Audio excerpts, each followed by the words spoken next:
नबी जे तौर में जेकर मदीने में जमा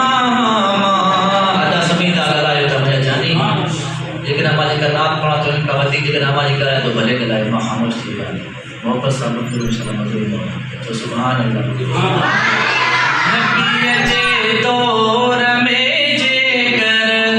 मदीने